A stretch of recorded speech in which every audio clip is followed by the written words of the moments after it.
Hi, it's Cheryl Gallant, your federal member of parliament for the sunny riding of Renfrew-Nipissing-Pembroke. And thank you to those out there who let us know that no sound was getting through.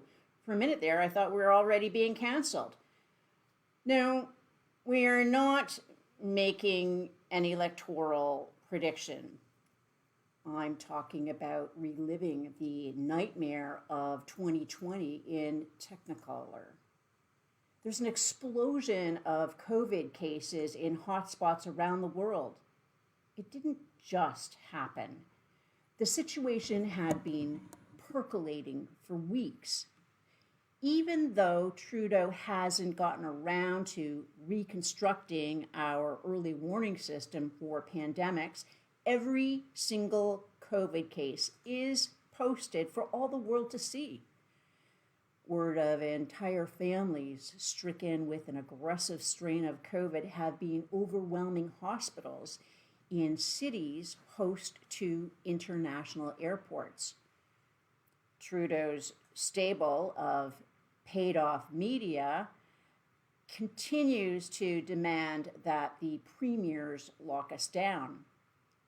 In case after case, a family member had been visiting or returning from one of the COVID hotspots. Again, it took the full force of Parliament and all your voices to force his hand. Now the Liberals are sniffing that suspending flights from hotspots will only delay the inevitable. Isn't that why Canadians were slammed with the first lockdown? The one where 3 weeks turned into 3 months. First, to prevent a surge from the spring breakers. Then it was to flatten the curve. Then it was because we didn't have enough PPE to go around. Then it was to give time for sneeze guards to be installed. All of those tens of thousands of dollars spent to protect staff and customers mean nothing now. Just months before the pandemic hit, the Liberals didn't want to pay the rent to store our emergency stockpiles of protective medical equipment, so they bulldozed it into landfills. But there was plenty of money for Trudeau to take a family vacation on the taxpayers' dime. And just to make sure we had absolutely nothing on hand, he sent what we did have to China. And here we go again. It's like Bill Murray waking up on Groundhog Day. He again refused to suspend flights from stricken regions until the new strain had reached every part of Canada. With the dock workers' strike at the Port of Montreal, we're set up for another PPE shortage. Friday, a shipment of masks had to be airlifted to Gander, Newfoundland, to ensure the people there have what they need, because the usual shipping method was poised to ground to a halt again. You may recall that the strike first happened last August. And after 12 days of rotating strikes, a truce was reached to allow for negotiations. Trudeau's had 8 months to come to an agreement, but here we are again, Groundhog Day. Air filters for hospitals, gloves for healthcare workers, food, medicine, electronics for everything, somewhere on a slow boat from China. What manufacturing hasn't already been driven offshore will come to a screeching halt. More job losses, all this on the keels of that tanker stuck in the Suez Canal. Shipping containers will pile up again at factories. The shipping container shortage dries up the price and the cost for them. The price of everything goes up. The cost of everything has already gone up. If the price doesn't change, the packaging gets smaller, like the incredible shrinking cereal box, or the pound of bacon that's now 375 grams. The cost of housing, Take a look at what happens when inflation occurs. Dionysius, he gets an A for creativity. He took 1 drachma coins, stamped them with 2, and all of a sudden had twice as much money. But of course, all of the workers of his city-state were earning half as much in real terms because everything costs twice as much when you double the amount of currency in circulation. Medical grade surgical masks had already gone from $7 to $21 a box.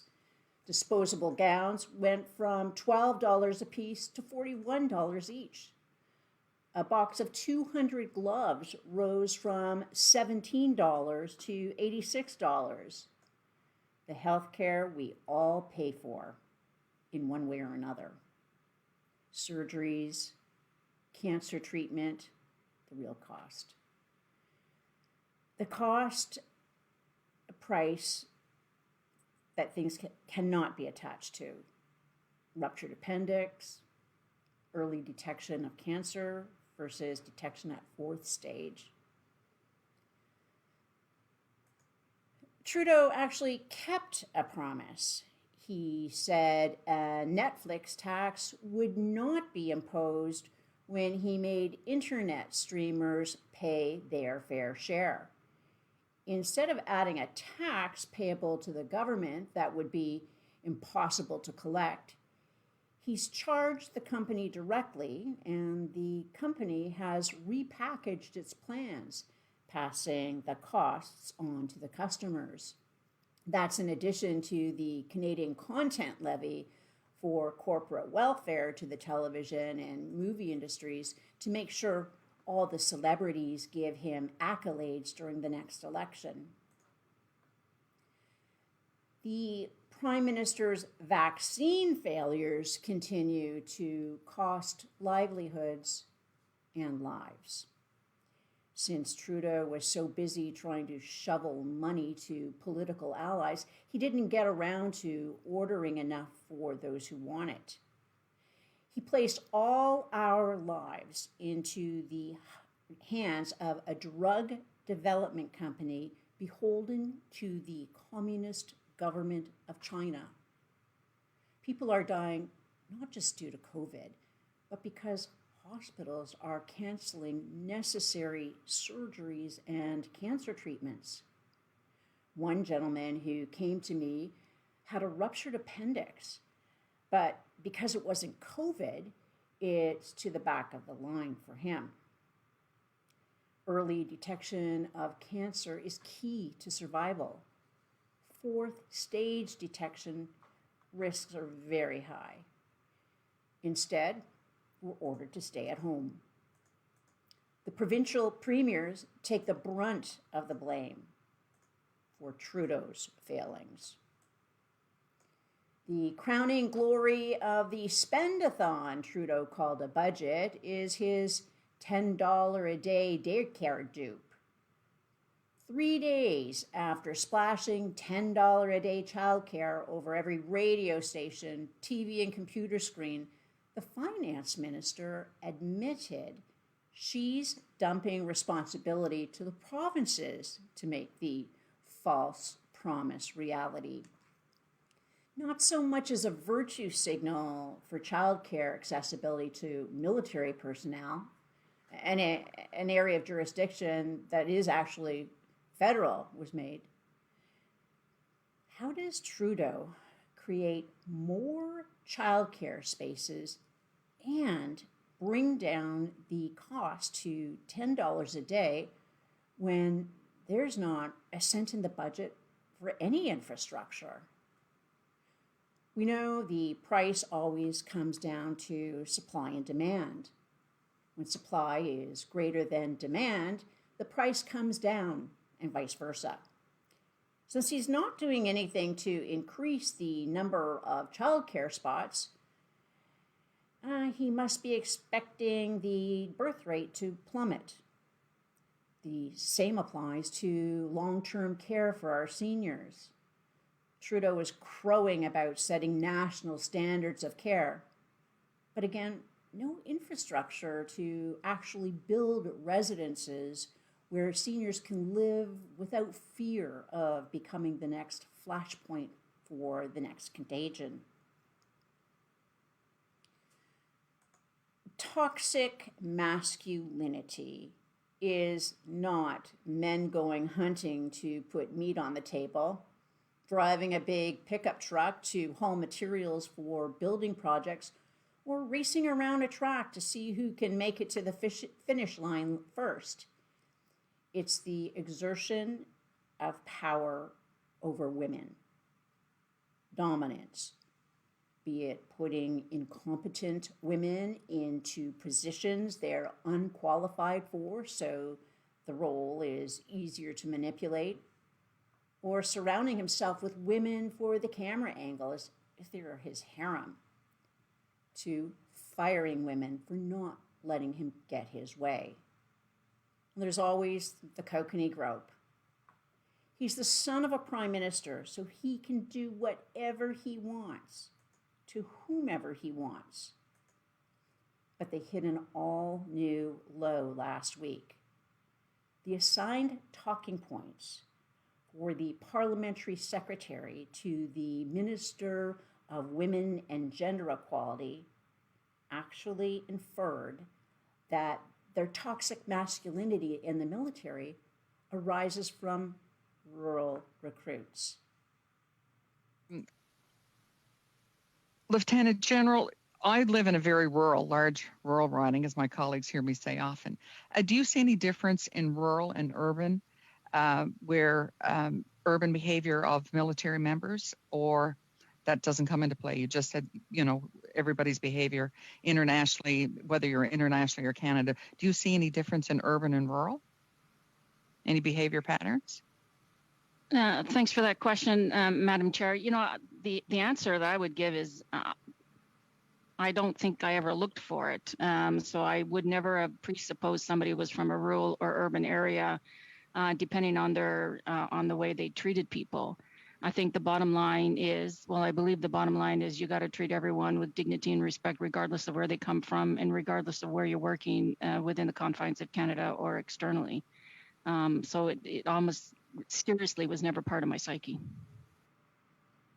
The rude part is this MP represents a rural riding herself, putting up a rural woman to slag her own people. Despicable. Trudeau thinks once people have been vaccinated, we'll be so euphoric the whole pandemic will be forgotten.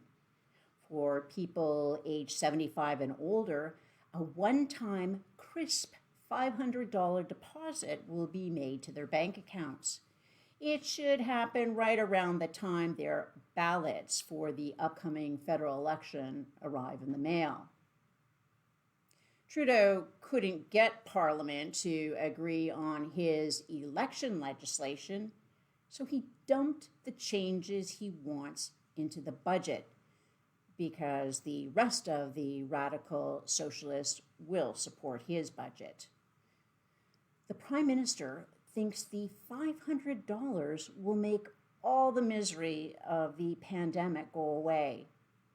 Missed Christmas, another missed Easter, Thanksgiving, birthdays, canceled weddings, and watching our loved ones pass away without their families to say goodbye, without that final, I love you. Meanwhile, he's sitting with jets at his disposal to take him wherever he wants to go. Would you sell Trudeau your freedom for $500? Let me know your answer below. That's all the time we have for today. Live from Ottawa, this is Cheryl Gallant, wishing you a good night.